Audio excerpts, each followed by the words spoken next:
आतंकवाद जैसा बड़ा खतरा है तो नए नए मैदान भी बन रहे हैं।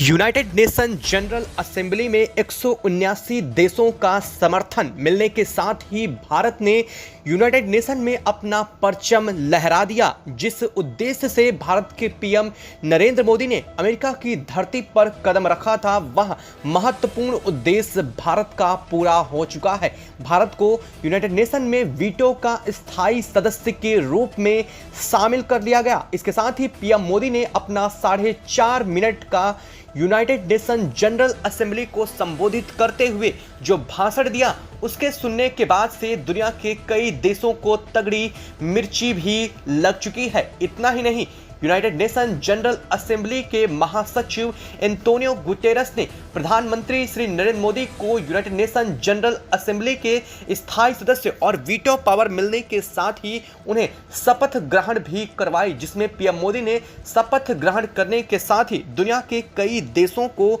निशाने पर लिया। वह देश जो भारत के लिए हमेशा से यूनाइटेड नेशन के लिए रोड़ा बनकर खड़े हुए थे, उन पर बरसने के साथ ही पीएम मोदी ने चीन, पाकिस्तान, ईरान, तुर्की, साथ ही साथ कनाडा जैसे देशों को सीधा निशाने पर लेते हुए बहुत बड़ी घोषणा इस वक्त कर दी है। जो पीएम मोदी ने कहा है, उसे सुनने के बाद अमेरिका के भी पैरों तले से जमीन खिसक गई। तो वहीं भारत के इस भाषण के और पीएम मोदी के स्पीच के बाद से यूनाइटेड नेशन के कई देशों ने, लगभग 63 देशों ने भारत को अपना सीधा समर्थन सौंप दिया है। लेकिन इस समर्थन के मिलने के साथ ही भारत के साथ अब जो एक बार फिर से यूनाइटेड नेशन में पदवी अहम मिलने वाली है, उसको सुनने के बाद आप भी खुशी से झूम उठेंगे। जहां एक तरफ भारत को वीटो पावर मिल चुकी है, तो अब भारत को यूनाइटेड नेशन में अध्यक्षता भी मिलने जा रही है, जिसका क्राइटेरिया भारत ने यूनाइटेड नेशन में कदम रखने के साथ ही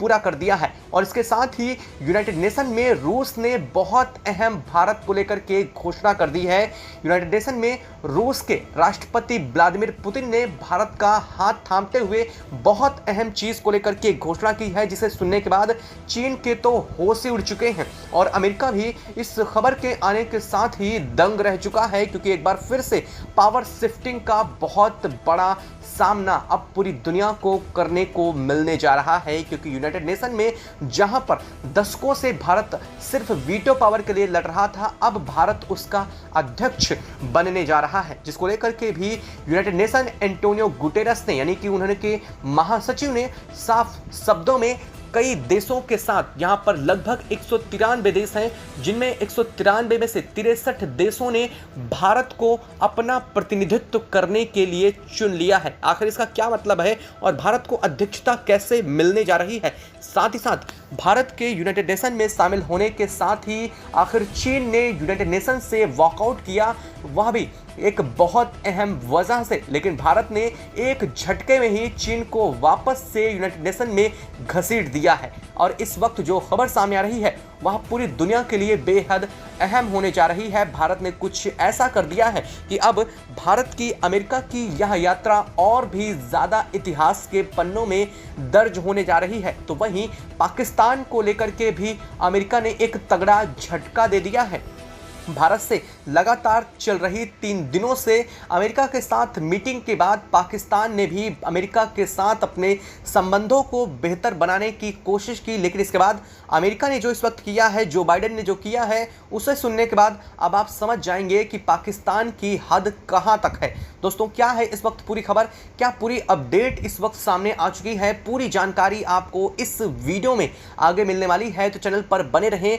वीडियो को लाइक और चैनल को अगर अभी तक आपने सब्सक्राइब नहीं किया है तो सबसे पहले चैनल को सब्सक्राइब कर ले, क्योंकि आपके लिए महज कुछ एक सेकंड का काम है, लेकिन इससे हमारी बहुत बड़ी मदद होती है। साथ ही साथ यह भी साबित होता है कि हम अपने देश की एकता के लिए कितने एकजुट हैं, अपने देश की लगातार बढ़ रही क्षमता के लिए हम कितने ज़्यादा एकत्र हैं, यह भी साफ होता है। तो कमेंट बॉक्स में जय हिंद, जय भारत लिखना बिल्कुल भी मत भूलिएगा। दोस्तों, भारत को यूनाइटेड नेशन में वीटो पावर को लेकर के भारत के पहुंचने से पहले ही चर्चा तेज हो चुकी थी। चर्चा ही नहीं बल्कि यूनाइटेड नेशन में भारत को स्थायी सदस्य के रूप में शामिल करने की जो बात थी उसे अमेरिका ने खुद यूनाइटेड नेशन में अपने डेलीगेट्स के माध्यम से रख दिया था, जिस पर लगातार ध्रुवीकरण चल रहा था और दुनिया के कई देश इसका समर्थन और विरोध कर रहे थे। लेकिन अमेरिका की धरती पर कदम रखने के साथ ही पीएम मोदी को लेकर के पूरी दुनिया की सोच अचानक बदल भी गई और दुनिया की सोच में सुधार भी आया। यूनाइटेड नेशन में भारत को शामिल होने के लिए जितने देशों की मिनिमम आवश्यकता थी उससे कहीं ज़्यादा देशों ने भारत को समर्थन किया है।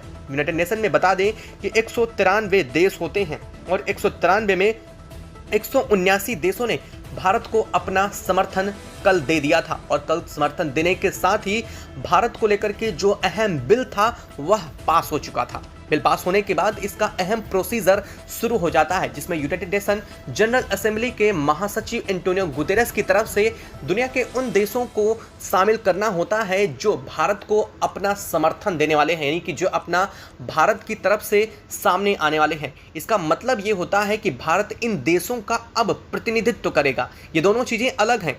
पहला कि भारत को शामिल करने के लिए किन देशों ने अपना समर्थन दिया, दूसरा कि कौन कौन से देश भारत को अपना सबसे अहम मुद्दा चुन रहे हैं, यानी कि किन किन देशों की बात को भारत यूनाइटेड नेशन में अपने पक्ष से रखने वाला है। और अब तक इसमें सबसे ज़्यादा देशों की संख्या अमेरिका के पास थी, जिसमें थी 42, लेकिन अब 63 देशों के साथ भारत नंबर 1 पर आ चुका है, यानी कि 63 देशों का प्रतिनिधित्व भारत अकेले अब यूनाइटेड नेशन में करने जा रहा है। और वास्तव में जिस देश को सबसे ज़्यादा देशों का प्रतिनिधित्व प्राप्त होता है यूनाइटेड नेशन में, उसकी अध्यक्षता सबसे अहम हो जाती है और इस वजह से भारत को यूनाइटेड नेशन का अहम अध्यक्ष राष्ट्र के रूप में नियुक्त करने जा रहे हैं। और इसके साथ ही आपको बता दें कि रूस ने भारत के समर्थन में उतरते हुए कहा कि भारत को यूनाइटेड नेशन में शामिल होने के लिए रूस की तरफ से बहुत बहुत बधाई और उम्मीद करते हैं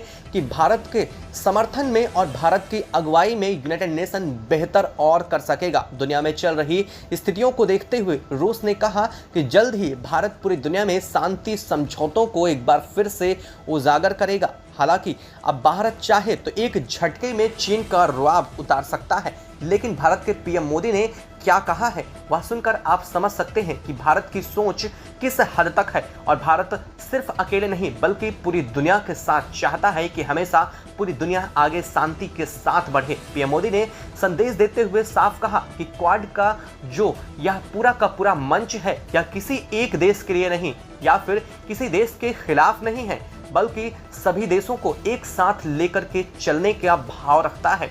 पीएम मोदी ने पूरी दुनिया को उस पैंडेमिक की याद दिलाते हुए कहा कि जब पूरी दुनिया हैरान थी, परेशान थी, तो भारत ने पूरी दुनिया की मदद के लिए हजारों करोड़ों की तादाद में कोविड की वैक्सीन पूरी दुनिया को उपलब्ध कराई थी। और भारत अब यूनाइटेड नेशन का मंच का स्थायी मेंबर बन चुका है और अब वह उम्मीद करता है कि उनसे दुनिया के तमाम देशों का समर्थन मिलेगा। इतना ही नहीं, भारत ने आड़े हाथ लेते हुए पाकिस्तान और चीन को इसी समय रगड़ भी दिया। भारत ने कहा कि वह देश जो आतंकवाद को पनाह दे रहे हैं या फिर आतंकवाद को जन्म देने का काम कर रहे हैं, उन देशों को हमें समूल नष्ट करना होगा। साथ ही साथ उन देशों से यह समूल नष्ट करने के साथ ही उन देशों पर कड़े एक्शन का भी वक्त आ चुका है। पीएम मोदी ने साफ लहजों में कहा कि यूनाइटेड नेशन में अब वक्त आ चुका है बड़े बदलाव की और मैं यूनाइटेड नेशन में कुछ अहम बड़े बदलाव करने जा रहा हूं। जैसे ही भारत के पीएम नरेंद्र मोदी ने यह बात कही तो दुनिया के कई देशों के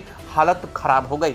चीन, पाकिस्तान, यहाँ तक कि पाकिस्तान को सपोर्ट करने वाले यूरोपियन देशों को और साथ ही साथ मुस्लिम कंट्री का समूह भारत के इस खबर के आने के साथ ही सकपका सा गया और भारत के यह कहते ही वहाँ के कई लोग अपनी कुर्सी छोड़ करके खड़े तक हो गए क्योंकि उन्हें तगड़ी मिर्ची लग चुकी थी। भारत के पीएम मोदी ने कहा कि यह बात पूरी दुनिया के लिए लागू होती है। अगर कोई देश आतंक को पनाह देता है तो ज़रूरत है कि उस देश को सबक मिल करके सिखाना चाहिए। इतना ही नहीं, उन्होंने कहा कि भारत हमेशा से शांति समझौतों के पक्ष में रहा है। और इतना ही नहीं, भारत को वीटो पावर मिलने के साथ ही चीन ने तो यहाँ तक कह दिया कि भारत और अमेरिका दोनों मिल करके दुनिया भर में बांटो और राज करो की नीति का अनुसरण कर रहे हैं और भारत कभी नहीं चाहेगा कि दुनिया का और कोई देश भारत से आगे पहुंचे। हालांकि चीन की यह बात सरासर गलत साबित करते हुए पीएम मोदी ने इसका तगड़ा जवाब चीन को वहीं दे डाला। उन्होंने कहा